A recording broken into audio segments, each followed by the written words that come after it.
Então, assim, galera, o que eu havia proposto para vocês na aula passada foi só os tópicos principais de vetores. Tá? Então, quem não acompanhou, ou quem acompanhou, nós seguimos daqui para frente. Então, dá para enxergar bem aí, tá tranquilo, né? Então, o tópico principal foi as operações. Primeiro, identificar o que é um vetor, uma grandeza. Um vetor em si é só um segmento orientado, com módulo de direção e sentido, e as grandezas vetoriais, elas têm ali esses entes. Ele tem que ter módulo de direção e sentido. E, de forma bem específica, nós trabalhamos com as operações. As atividades que eu passei para vocês, ela trabalhava muito com esse conceito das operações com os vetores. Adição, subtração e assim por diante. Adição e subtração. A multiplicação eu vou trabalhar com vocês hoje, mais específico. Tá? Então, a soma de vetores, o objetivo principal, 2, 3, 5 vetores, gera um único vetor chamado de vetor resultante. Então, primeiro vetor, segundo vetor, a disposição deles apenas foi mudada, mas nos 3 casos aqui, esse vetor em laranja é o nosso vetor resultante. Tá? Aí expliquei para vocês a propriedade comutativa, que a ordem deles que você vai dispor não interfere. Tá? E aqui, origem na extremidade, nós temos o vetor resultante. No caso do vetor soma, da subtração, eu expliquei para vocês na aula passada o quê? O objetivo do negativo. Alguém recorda aí? Ninguém? O sentido? Só para especificar o sentido do movimento. A direção, né? A direção, ele é sempre no sentido contrário. A direção é a mesma. Então, aqui eu tenho, por exemplo, o vetor B, mesma direção, o vetor menos B, mesma direção, só que no sentido contrário. Tá? Então, esse é o princípio básico. E o vetor nulo é que tem módulo zero. Aqui, quando nós trabalhamos esse primeiro tópico, multiplicação por um escalar, até coloquei para vocês um exercício na aula passada, eu nem cobrei no fórum, porque eu acabei me enrolando, não consegui postar antes também.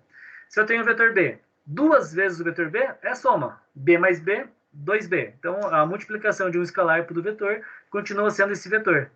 Tá? E no caso desse vetor que eu tenho aqui, eu tenho B vezes meio. B vezes meio dá meio B. Só que o negativo aqui está especificando que o sentido ele é contrário aos demais. E como eu disse para vocês também, aquele conceito de sentido, de direção e sentido, ele é arbitrário. Eu posso adotar para a esquerda sendo negativo, sem problema algum. Fiz com vocês a lei dos cossenos. Eu acredito que o pessoal conseguiu entender bem tranquilo isso daí. Tá? A lei dos cossenos diz o quê? Que o primeiro vetor, o vetor resultante, aqui representado por uma força. A força resultante é igual a força 1 ao quadrado, mais força 2 ao quadrado, mais 2 vezes a força 1, vezes a força 2, vezes o cosseno, entre os ângulos. Tá? Então, isso eu fiz com vocês. E quando é a diferença, é o quê? Tem um vetor A, tem um vetor B. A diferença, a única coisa que muda é que antes de iniciar a multiplicação, eu tenho o sinalzinho de menos. Ok? Feito esse processo de soma de vetores, eu fiz com vocês a decomposição vetorial. O que é essa decomposição? Opa! As componentes de um vetor. O que são essas componentes? É o caminho inverso. É quando você já tem um vetor e desse vetor você transforma em 2.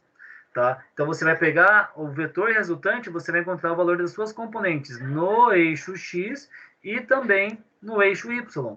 Tá? De que forma nós fazemos essa decomposição? Deixa eu passar o próximo aqui. Nós fazemos de que forma? AX igual a vezes cosseno do ângulo e a Y igual a vezes seno do ângulo. O ponto principal aí é que o ângulo ele tem que estar sempre em relação ao eixo X. Tá? Ângulo em relação ao eixo X. Ok, fizemos a decomposição. É interessante que você recorde que quando você faz essa decomposição, ele estará no eixo X e no eixo Y. E qual é o ângulo que eu tenho entre o eixo X e o eixo Y aqui? 90.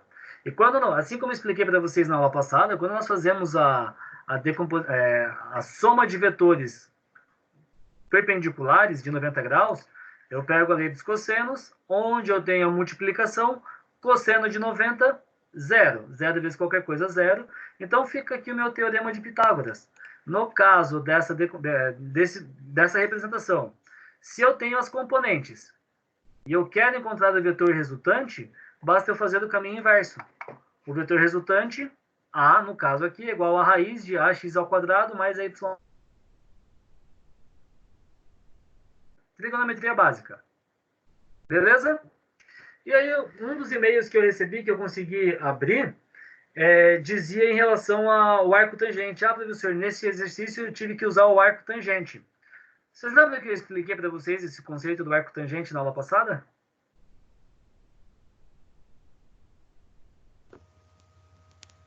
Sim. Que aí eu não quero valor em decimal, eu quero valor em graus. Então, ele se dá através também, então, o arco tangente, tangente elevado a menos 1, de AY por AX. Por quê? Porque você tem um triângulo retângulo aqui, ó, nós exploramos ele de forma bem específica na aula passada. Deixa eu ver aqui. Da turma ali, ninguém está se manifestando mais, então, por enquanto, acho que está tranquilo.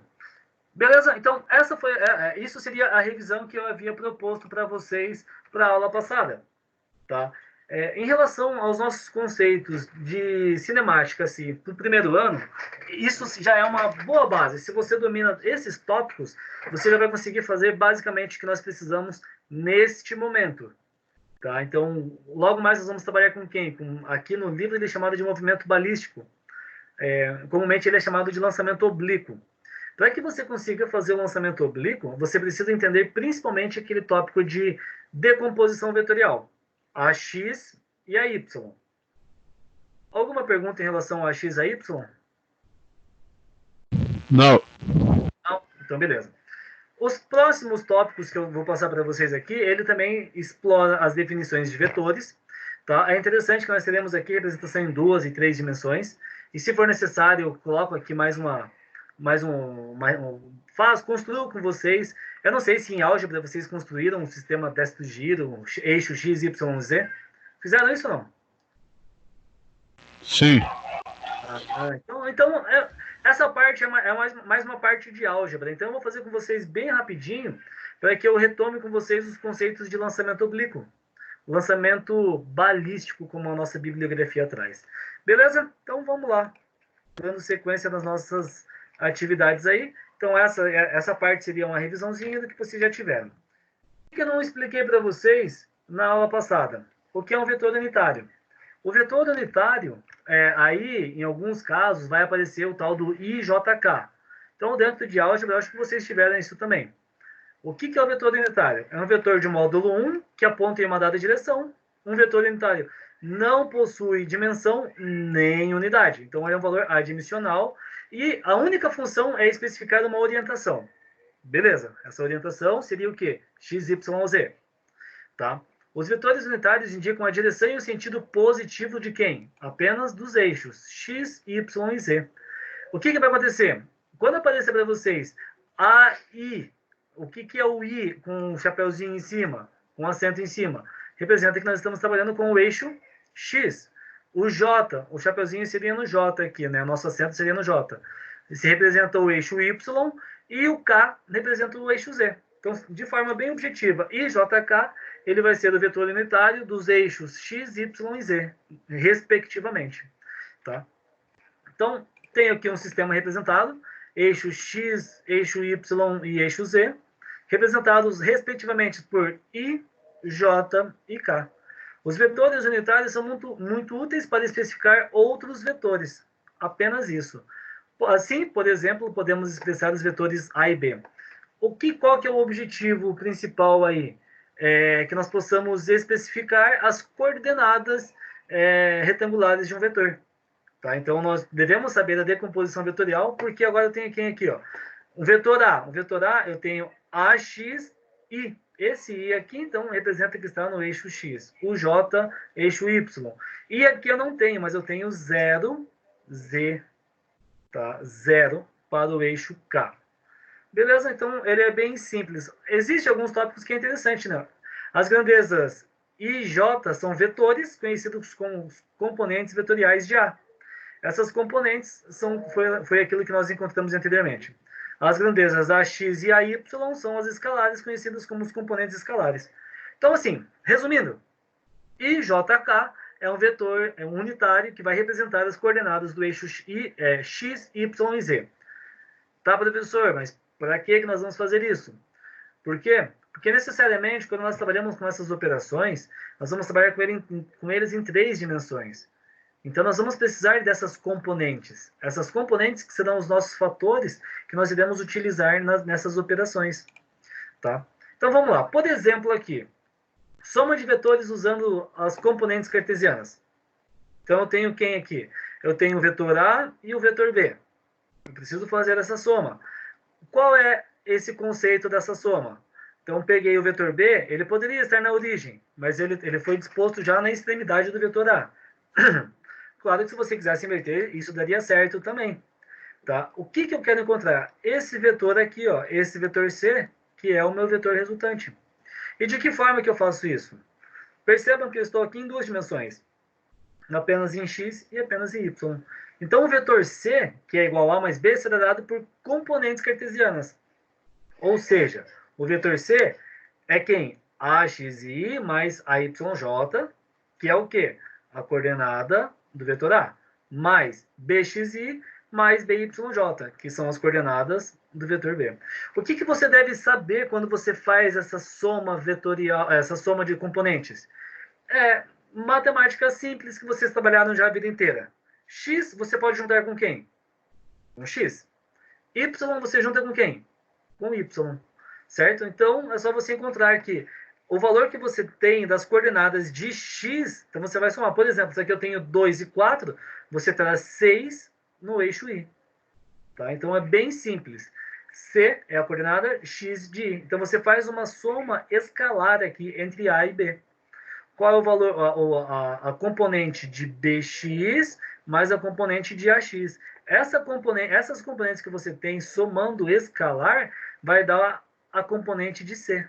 Então, nada mais é do que uma soma escalar. Certo? Então, lembre-se, x com x, y com y. Beleza? Sim, senhor. Beleza. Vou fazer o seguinte, eu vou parar aqui, vou dar pausa no vídeo que está gravando. Vou ver se eu vou conseguir aproveitar depois. Parar vídeo. Parei.